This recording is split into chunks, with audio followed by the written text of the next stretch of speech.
Hey everyone, welcome back to CryptoCache. Thank you so much for joining me here. I hope you're having an amazing day. We're going to take a quick look at Sandbox, kind of see what's going on. It's a request from my community members, so thank you so much for requesting I cover this. And my goal for this video is to obviously help you understand, best practice, where the price is going to go. The likelihood of it going down or continuing down could be fairly high, at least higher than average right now, based on Bitcoin progressing downward. Now, if you're interested in what Bitcoin is doing, feel free to watch my video from yesterday, the day before, and the day before that. Basically, been covering it every single day. I'll probably cover it again here soon. But the bottom line here is that Bitcoin is in a downtrend. We've been expecting it for a little while, and the likelihood of it coming down to 40,500 is fairly high, and that should cause coins like this to continue to digress. Again, we're just going to go ahead and look at some dollar cost average targets where you can maybe consider adding to your position if the price were to come down further, and hopefully see if there's anything we can disseminate here, of course, as well. If you're new to the channel, not a financial advisor, love teaching people how to trade. And my goal and my passion is to help you become a better trader. Okay, I do this every day for work. I've been trading for over 15 years, and I truly do enjoy it. So I hope, again, you can learn something. If you want a more hands-on, in-depth experience, I got a trading community. Awesome group of folks. They're over 400 members strong, and we all come together in times like these and get through it. It's really awesome. I'm amazed at how much people have grown in just a short amount of time. So thank you so much to my community members for just being as awesome as you are. Also note, rolling out the Trading Academy month end, and that's going to be an experience that I'm looking forward to sharing with you. So looking at Sandbox here, to quickly understand, straightforward, normal stuff here. We're under 50 on the RSI. Most coins are like that right now. It really just tells us that we are on the bearish type of divergence, and essentially that until we can get up above the 50-day SMA, for the most part, we're going to continue to see this digression or this sideways action. The likelihood of Sandbox bouncing back immediately is pretty low, so just try to get that into your head. It came up really high, really fast, and the likelihood of it staying high is pretty low. Because if you understand this, if you take a look here from October 28th up to November 25th, that is only roughly 1 month, right? 1 month worth of trading, 1,001%. That's a tremendous amount of growth in only 1 month. Okay? So that being said, it flew up too close to the sun. That's the analogy I like to provide, right? You fly too close to the sun, you're gonna burn your wings. They're gonna come falling back down. Well, it didn't fall down. It actually did very well, but all things considered, since November, Bitcoin's been bleeding, and it's just been digressing ever since. And Sandbox can only maintain so much because it doesn't have enough volume at these lower price points to essentially bounce correctly. And what I mean by volume is if you take a look at the volume profile, right, just say we go from October, like its first, significant green day, we take a look at the volume profile, we can see there's the most amount of volume, even still, is right at the price point of 281. So literally in about like 10 to 12 days of trading, we've seen more volume than we have overall almost put together in the last 2 months of trading, okay? So that is impactful, that is important, that was a big, huge, there was a big, huge burst, right, of a lot of volume in a short amount of time.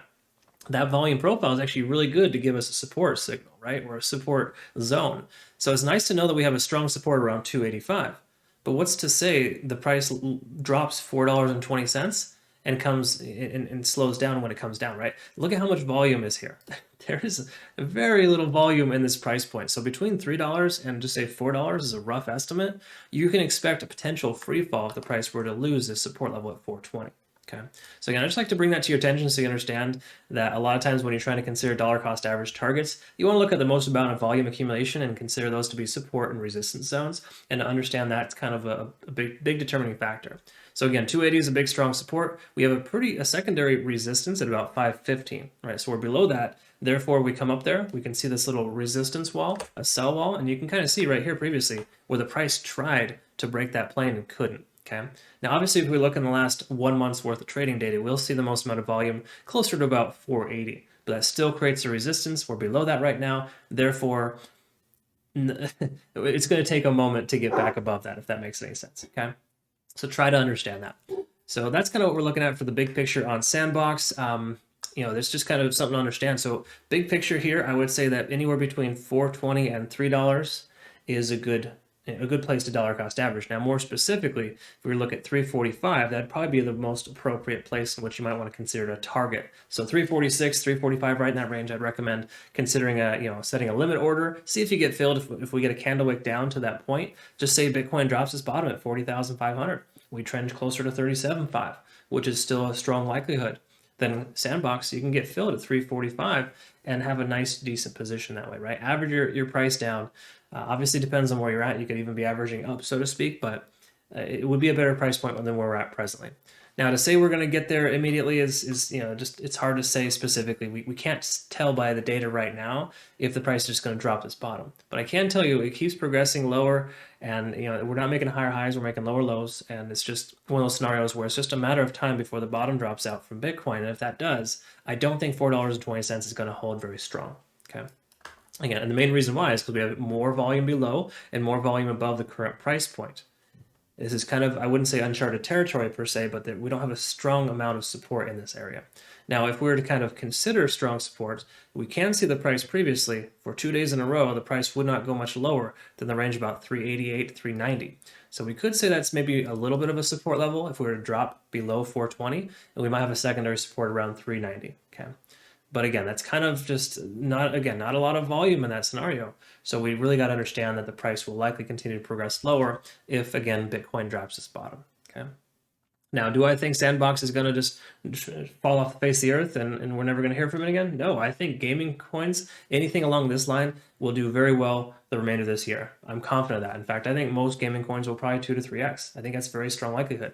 We actually have a trading portfolio, part of our HODL portfolio in our trading community that we've all put together. And we essentially have that specifically geared towards gaming and DeFi, because we feel those are the two strongest types of coins that are going to emerge this year, or re-emerge, so to speak, right? Gaming coins will have a second coming.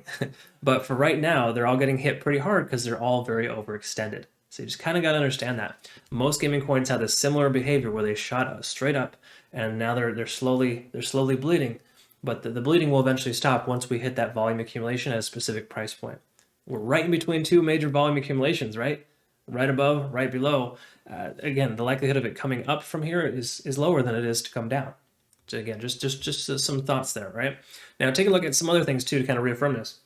On the 4-hour chart, we can see we're definitely bleeding extensively here. We're well below 50, and in fact, we just dipped below 30 on the RSI. Now, that's traditionally a good buy signal, right? So keep that in mind. That's not a bad thing. The fact that we're overextended here, we look at TD sequential, we hit a 9. We were actually 2 4-hour candlesticks into that overtime period. The likelihood of Sandbox dropping much lower right now is fairly high. In other words, sorry, I think I misspoke. It's actually very low. We probably shouldn't see Sandbox come down much lower in the midterm, okay? But the big picture, the macro, doesn't look very good. So in order for us to see a turnaround, we need to see either a period of consolidation sideways and then followed by an increase and start making higher highs and higher lows, or we're going to continue to see the price digress. Again, Bitcoin's having the exact same behavior. This last 2 weeks worth of trading data is almost synonymous with Bitcoin. Like, it's very, very similar. So just try not to, fool yourself. No matter how good a coin is, once it aligns itself with Bitcoin and it became, it's previously overextended and then effectively aligns itself with Bitcoin, there's really nothing you can do except hope that Bitcoin pulls its head out of its ass. Well, until Bitcoin does that right now, it's not likely going to be the case. Again, watch my Bitcoin videos if you're curious about that.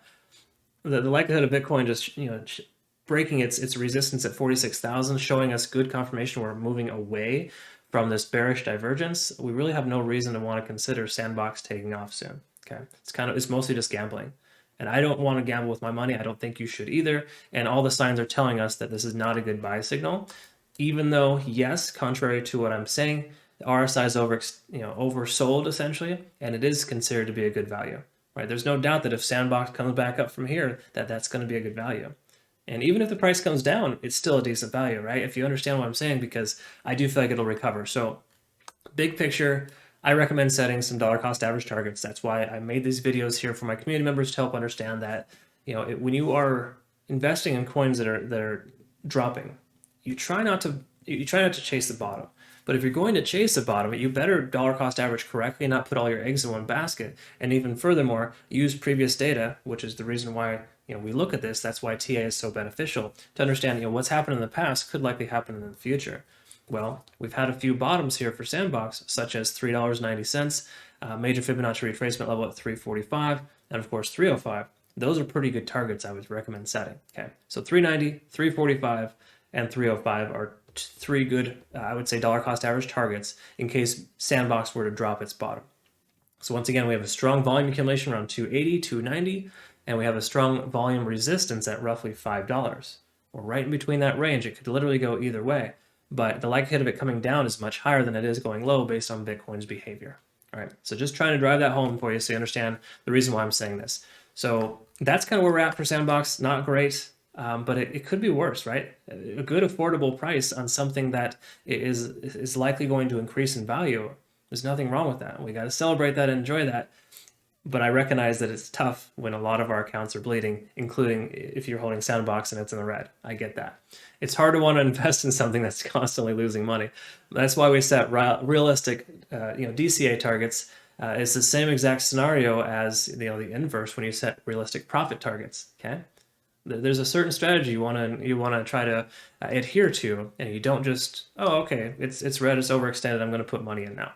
You want to be a little more patient and understand the reason why. Bitcoin controls Sandbox right now. It's controlling 90% of the market, and we just got to get on board with that. The sooner you understand that, the better off you're going to be. All right. I'm so sorry for going and speaking in circles. I hope you learned something here today. If you did, comment below. If not, that's cool too. Feel free to obviously join my community. Consider first of the month too, of course, as a good time in which you might want to consider that, because I'm rolling out my trading academy. We're going to have a really awesome, robust website platform. It's going to be really cool. So I'm very excited for that. Looking forward to getting to know you better if I don't already have communication with you. Thanks again to my community, and we'll see you all in the next video. Take care.